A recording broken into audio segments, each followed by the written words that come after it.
ഡോക്ടേഴ്സിന്റെ ശക്തമായ പ്രതിഷേധം ഡൽഹിയിൽ തുടരുന്നു. അല്പ സമയത്തിനകം മനുഷ്യച്ചങ്ങല രൂപീകരിച്ചുള്ള പ്രതിഷേധത്തിലേക്ക് ആ ഡോക്ടേഴ്സ് കടക്കുമെന്നാണ് ആർ അച്യുതൻ റിപ്പോർട്ട് ചെയ്യുന്നത്. ബൽറാം നെടുങ്ങാടി ഇപ്പോൾ കൊൽക്കത്തയിൽ നിന്നാണ് ചേരുന്നത്. ബൽറാം, സമാനതകളില്ലാത്ത വലിയ പ്രതിഷേധങ്ങൾ അത് കൊൽക്കത്തയിൽ നടക്കുകയാണല്ലോ ദിവസങ്ങളായി. ഇപ്പോൾ ഏതൊക്കെയിടങ്ങളിൽ ഇത്തരത്തിൽ പ്രതിഷേധമുണ്ട്? ഇന്നത്തെ ഈ പ്രതിഷേധങ്ങളുടെ വിവരങ്ങൾ എന്തൊക്കെയാണ് ബൽറാം?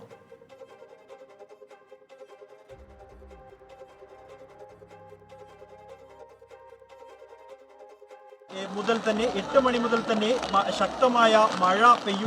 ബൽറാമിലേക്ക് എത്താം. ബൽറാം, ആ ശബ്ദത്തിൽ ചെറിയൊരു പ്രശ്നമുള്ളത് കൊണ്ടാണ് അങ്ങനെ വലിയ പ്രതിഷേധം കൊൽക്കത്തയിൽ ഇപ്പോൾ നടക്കുകയാണ്.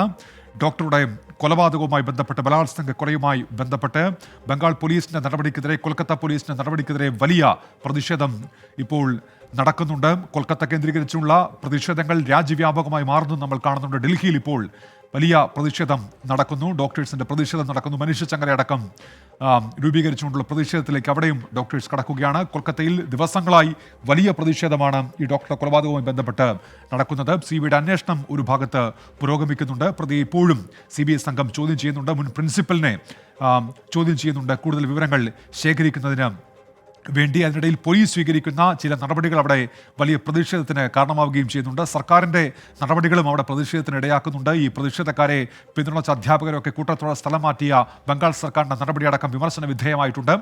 അങ്ങനെ വലിയ പ്രതിഷേധങ്ങൾ അതുമായി ബന്ധപ്പെട്ട് ഉയർന്നപ്പോൾ ആ നടപടിയൊക്കെ പിൻവലിക്കേണ്ടി വന്നിരിക്കുന്നു. ഏതായാലും ബംഗാളിൽ മമതാ സർക്കാരിന് വലിയ തലവേദനയായിട്ടുണ്ട് ഈ പ്രതിഷേധം.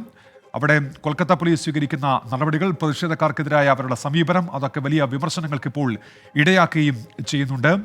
വലിയ പ്രതിഷേധങ്ങൾ ഇപ്പോഴും കൊൽക്കത്തയിൽ നടക്കുന്നുവെന്നാണ് മനസ്സിലാക്കാൻ കഴിയുന്നത്. അവിടെ ഇന്ന് സാൾട്ട് ലേക്ക് സ്റ്റേഡിയത്തിൽ ഒരു ഫുട്ബോൾ മത്സരം നടക്കേണ്ടിയിരുന്നു. അതിനിടെ പ്രതിഷേധ സാധ്യത ഉണ്ടാകും എന്നുള്ള വിവരങ്ങൾ പുറത്തു വന്നു. പോലീസ് അതിൽ ഇടപെടുന്നത് കണ്ടു. ആ ഫുട്ബോൾ മത്സരം ഉപേക്ഷിക്കുന്നത് നമ്മൾ കണ്ടു. അതുമായി ബന്ധപ്പെട്ടും അവിടെ വലിയ പ്രതിഷേധങ്ങൾ ഉണ്ടാകുന്നുണ്ട്. ഏതായാലും കൊൽക്കത്തയിലെ ഈ ഡോക്ടറുടെ കൊലപാതകവുമായി ബന്ധപ്പെട്ട്, ബലാത്സംഗ കൊലയുമായി ബന്ധപ്പെട്ട് വലിയ പ്രതിഷേധങ്ങൾ. ബൽറാം നെടുങ്ങാടി വിവരങ്ങളുമായി ചേരുന്നുണ്ട്. ബൽറാം, ഇപ്പോഴും ഈ ശക്തമായ പ്രതിഷേധം തുടരുകയാണോ അവിടെ ബൽറാം? ഉന്മേഷ്, തീർച്ചയായും പ്രതിഷേധം തുടരുകയാണ്. ഇന്ന് രാവിലെ മുതൽ അതിശക്തമായ മഴ കൊൽക്കത്തയിലുണ്ട്. ഇതിനെ ഒന്നും വകവയ്ക്കാതെ ശക്തമായ പ്രതിഷേധം കൊൽക്കത്തയുടെ തെരുവുകളിൽ നടന്നു വരുന്നു. ഇന്ന് നടന്ന ഏറ്റവും വലിയ പ്രതിഷേധം എന്നുള്ളത് സാൾട്ട് ലേക്ക് സ്റ്റേഡിയത്തിന് സമീപമാണ്. ഇന്ന് ആ സ്റ്റേഡിയത്തിൽ പാരമ്പര്യ വൈരികളായ രണ്ട് ടീമുകൾ, ഈസ്റ്റ് ബംഗാളും മോഹൻ ബഗാനും തമ്മിൽ ഒരു മത്സരം ഉണ്ടായിരുന്നു. എന്നാൽ ആ മത്സരത്തിനിടെ അണികൾ പ്രതിഷേധിക്കും എന്ന രഹസ്യവിവരത്തിന്റെ അടിസ്ഥാനത്തിൽ പോലീസ് ആ മത്സരം റദ്ദാക്കുകയായിരുന്നു. മത്സരം റദ്ദാക്കിയെങ്കിലും നിശ്ചയിച്ച പ്രതിഷേധത്തിൽ നിന്നും പിന്മാറാൻ തയ്യാറല്ല എന്ന നിലപാടാണ് രണ്ട് ടീമുകളുടെയും ആരാധകർ കൈകോർത്ത് സ്വീകരിച്ചത്. തുടർന്ന് മത്സര സമയം അടുപ്പിച്ച സമയത്ത് ആരാധകർ ഈ സ്റ്റേഡിയത്തിന് സമീപമെത്തി. പോലീസ് നിരോധനാജ്ഞ പ്രഖ്യാപിച്ചിരുന്നു. വലിയ തോതിലുള്ള പോലീസ് വിന്യാസം ഈ സ്റ്റേഡിയത്തിന്റെ എല്ലാ ഗേറ്റുകളിലും ഉണ്ടായിരുന്നു. എങ്കിൽ പോലും പോലീസിന്റെ ഈ വിന്യാസത്തെയും മറികടന്നുകൊണ്ട് ഈ VIP ഗേറ്റിന്റെ സമീപത്തേക്ക് 10,000-കണക്കിന് ആ ശബ്ദം ശരിയാക്കാം ബൽറാം. കൊൽക്കത്തയിൽ നിന്നാണ് ബൽറാം ഇപ്പോൾ വിവരങ്ങൾ നൽകിക്കൊണ്ടിരിക്കുന്നത്. ശബ്ദത്തിൽ ചെറിയൊരു സാങ്കേതിക പ്രശ്നമുള്ളത് കൊണ്ടാണ്. ആർ അച്യുതൻ ഡൽഹിയിൽ നിന്ന് ഇപ്പോൾ ചേരുന്നുണ്ട്. അച്യുതൻ, ഈ പ്രതിഷേധം ഇപ്പോൾ എവിടെ വരെ എത്തി അച്യുതൻ?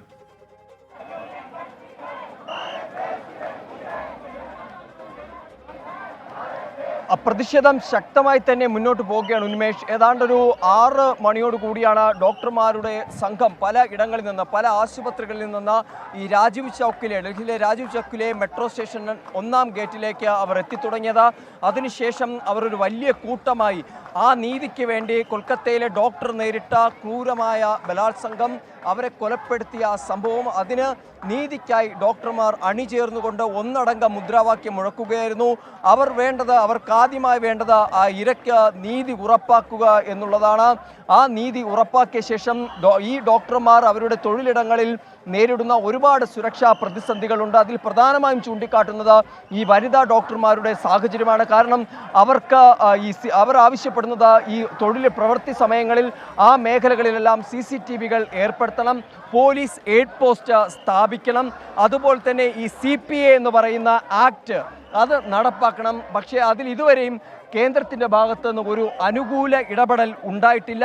ഈ കഴിഞ്ഞ ദിവസം ആരോഗ്യ മന്ത്രാലയം അറിയിച്ചത് ഡോക്ടർമാരുടെ പ്രശ്നം പരിഹരിക്കാൻ ഒരു കമ്മിറ്റി രൂപീകരിക്കുമെന്നാണ്. പക്ഷേ അതിൽ ഡോക്ടർമാർ തൃപ്തരല്ല. കാരണം ഇതിനു മുൻപും ആരോഗ്യ മന്ത്രാലയത്തിൻ്റെ ഭാഗത്തുനിന്ന് ഇത്തരത്തിലുള്ള വാക്കാൽ ഉറപ്പുകൾ ലഭിച്ചിരുന്നു. പക്ഷേ അത് ഇന്ന് വരെയും പാലിച്ചിട്ടില്ല, അല്ലെങ്കിൽ അത് നടപ്പാക്കിയിട്ടില്ല എന്നുള്ളത് റെസിഡന്റ് ഡോക്ടർമാർ വ്യക്തമാക്കുന്നുണ്ട്. ആ ഒരു ഘട്ടത്തിലാണ് പ്രതിഷേധത്തിൽ നിന്ന് പിന്മാറിയത്. നമുക്കിപ്പോൾ ദൃശ്യങ്ങളിൽ കാണുന്നത് മെഴുകുതിരി ശരിയാണ് അച്യുതൻ. ഏതായാലും ഇപ്പോൾ മെഴുകുതിരി അത് തെളിയിച്ചുകൊണ്ടുള്ള പ്രതിഷേധത്തിലേക്ക് കൂടി ഡൽഹിയിൽ ഡോക്ടേഴ്സ് കടക്കുകയാണ്. കൊൽക്കത്തയിലെ ബലാത്സംഗ കൊലപാതകവുമായി ബന്ധപ്പെട്ട അച്യുതനാണ് തത്സമയം ഡൽഹിയിൽ നിന്ന് ചേർന്ന് വിവരങ്ങൾ നൽകിയത്. ഇപ്പോൾ വരുന്ന